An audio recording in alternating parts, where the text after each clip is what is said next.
مادی کرب رضی اللہ تعالیٰ عنہ 100 سال کی عمر تھی قادسیہ کی جنگ میں، جب وہ گھوڑے پر لڑ رہے تھے، لڑتے لڑتے زخمی ہو کر گرے۔ عمر کتنی؟ 100 سال، زخمی ہو کر گرے۔ ایک ایرانی کا گھوڑا قریب سے گزرا تو اس کی دم پکڑ لی، اور اس کو جو پکڑ کے کھینچا، ایرانی نے سارا زور لگایا کہ گھوڑے کو میں نکال لوں، وہ گھوڑا نہیں چھڑا سکا۔ آخر وہ گھوڑا چھوڑ کے بھاگ گیا، اور انہوں نے اس کو یوں پیچھے کھینچا اور کھڑے ہو کر چھلانگ لگا کے اس کے اوپر چڑھ کے پھر لڑنا شروع کر دیا۔ 110 سال کی عمر میں نہاوند کی جنگ میں شہید ہوئے۔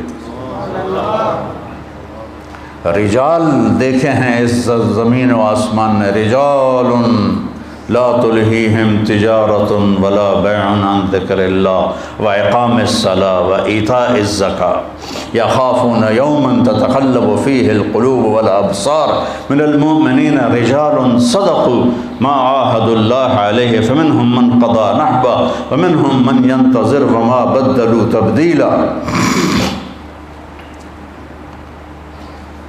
اس دل کو اللہ کے لیے صاف کرنا سیکھو، اس دل کو اللہ کے لیے پاک کرنا سیکھو، اور اس کی صفائی میں سب سے بڑی چیز ہے کہ اس کو بغض سے پاک کرو، اس کو نفرت سے پاک کرو، اس کو حسد سے پاک کرو، اس کو دنیا کی حرص و ہوس سے پاک کرو، اس کو بڑا بننے کی ہوس سے پاک کرو۔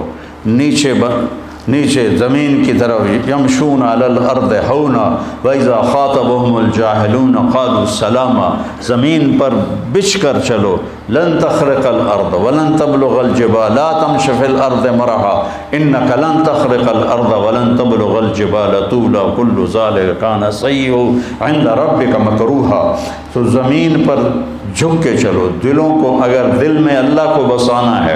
موسیٰ علیہ السلام سے پوچھا قوم نے، آپ کے رب کا کوئی گھر ہے؟ تو ناراض ہو گئے، یہ کیا سوال کرتے ہو؟ اللہ نے کہا نہیں، ان سے کہو کہ تیرا رب لا مکان ہے لا زمان ہے، لیکن ایک صاف دل جو مسلمان کا ہوتا ہے وہ تیرے رب کا عرش ہے، تیرا رب اس میں آتا ہے۔ لا یسعنی ارضی ولا سمائی، شاید یہ پتہ نہیں اس کی روایت کیسی ہے، لیکن اس کا مضمون صحیح ہے کہ صاف دل اللہ کا عرش ہے۔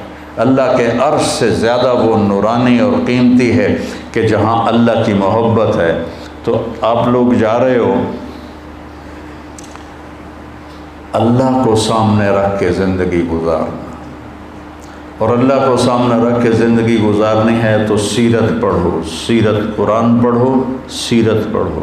اور آپ کو ایک کتاب اللہ نے دے دی ہے، کیا نام ہے؟ کیف عاملہم۔ اس کو اس طرح ساری زندگی پڑھو جیسے قرآن پڑھتے ہیں، کہ آپ کو پتہ چلے کہ زندگی گزارنی کیسے ہے۔ مولوی بن کے زندگی نہیں گزارنی، مومن بن کے زندگی گزارنی، دیوبندی بن کے زندگی نہیں گزارنی، امتی بن کے زندگی گزارنی، مسلم بن کے، مومن بن کے زندگی گزارنی۔ کسی سیاسی تحریک کا حصہ نہیں بننا، کسی تحریک کا حصہ نہیں بننا۔ اور جیسے میں اپنی طرف سے میں ٹکریں مارتا رہا کہ تمہیں مثبت زندگی سکھاؤں، مثبت سوچ سکھاؤں، تمہیں منفی جذبوں سے نکالوں، تمہیں نفرتوں سے نکالوں، تمہیں بغض سے نکالوں، تمہیں حسد سے نکالوں، تمہیں حقارت سے نکالوں، تمہیں دنیا کی حرص و ہوس سے نکالنے والا تو اللہ ہے، میرے بس میں تو کچھ بھی نہیں۔ چند جملے تھے جو میں تمہیں ساری زندگی سناتا رہا، سارے سال سناتا رہا، لیکن اس دل کو اللہ کا مسکن بنانا ہے، اللہ کا عرش بنانا ہے۔ تو میرے عزیزو، اسے وہ انصاری صحابی کی طرح کہ اس دل میں کسی کے لیے کوئی نفرت نہیں۔ ہم نے کہا اس دروازے سے جنتی آ رہا ہے۔ ایک صحابی آئے جوتا ہاتھ میں، انصاری صحابی۔ اگلے دن آپ نے کہا اس دروازے سے جنتی آ رہا ہے، وہی انصاری صحابی جوتا ہاتھ میں۔ تیسرے دن آپ نے کہا جنتی آ رہا ہے، وہی صحابی جوتا ہاتھ میں۔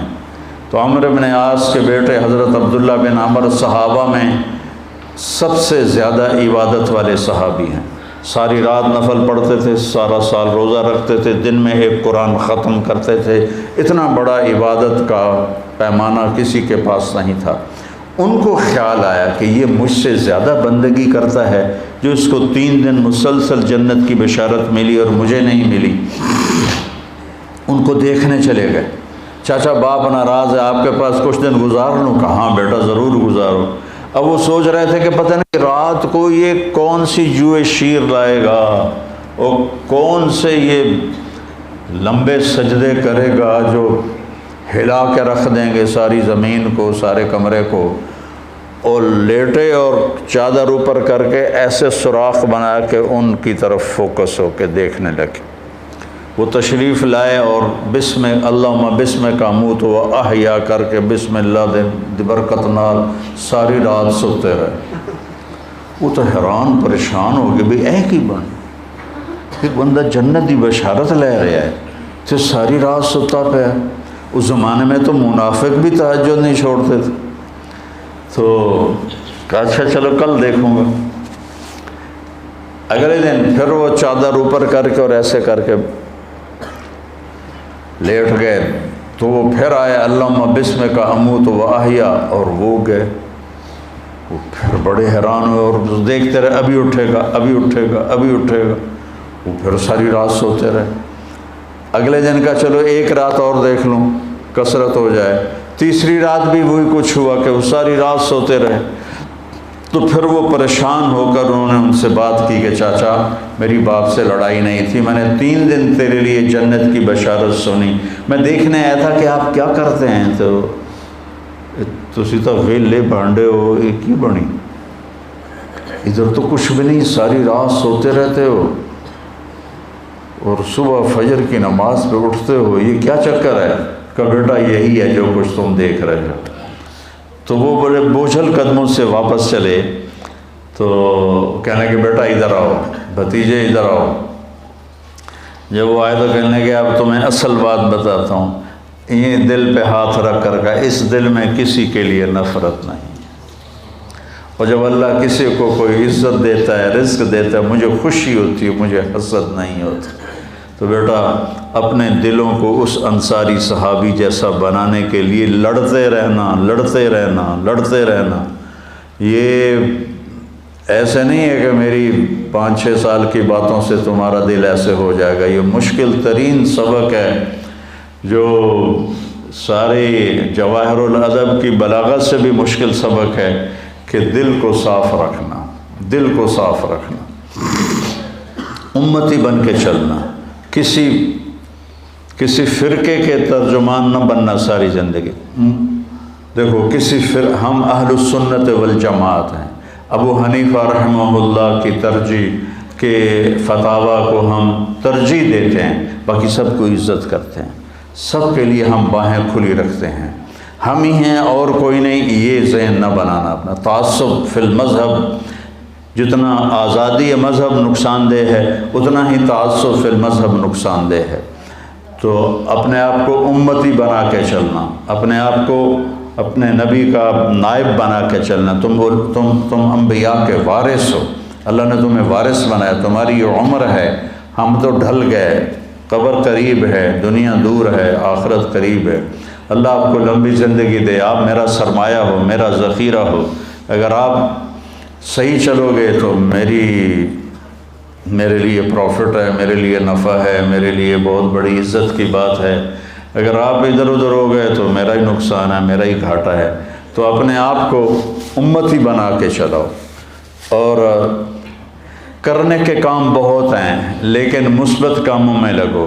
وہ جو 3 کام ہیں، ایک مدرسہ ہے، خانقاہ ہے، تبلیغ ہے، یہ مثبت کام ہے۔ باقی سارے منفی طرز کے کام ہیں، چاہے ان کے اوپر دین کا ٹھپا لگا ہوا ہو، وہ منفی کام ہے سارے۔ مثبت کام صرف یہ 3 ہیں، ان میں اپنی طاقت کو لگاؤ۔ کسی کو اللہ نے قلم کی طاقت دی ہے تو اس کو استعمال کرے، کسی کو شاعری کی طاقت دی ہے تو اس میں آگے بڑھنے کی کوشش کرے۔ زندگی کے ہر شعبے میں جاؤ، ہر شعبے میں کوئی پڑھا ہوا ہے، BA کیا ہوا ہے یا FA کیا ہوا ہے، اس تعلیم کو مزید آگے بڑھاؤ اور آگے دنیا کے شعبے میں جانے کی کوشش کرو۔ اگر کہیں کسی بھی جگہ کام کرنے کا موقع ملتا ہے تو بیٹا آگے بڑھنے کے لیے اپنے آپ کو نمایاں کرنے کی کوشش نہ کرنا، پیچھے رہنا۔ اللہ نے تمہیں آگے کرنا ہے تو یوں پکڑ کے آگے کر دے، اور اگر آگے بڑھنے کے لیے چکر چلاؤ گے تو اللہ کی نظروں سے بھی گر جاؤ گے اور لوگوں کی نظروں سے بھی گر جاؤ گے۔ مولانا سعید خان صاحب رحمۃ اللہ علیہ پر لوگ ایسے گرتے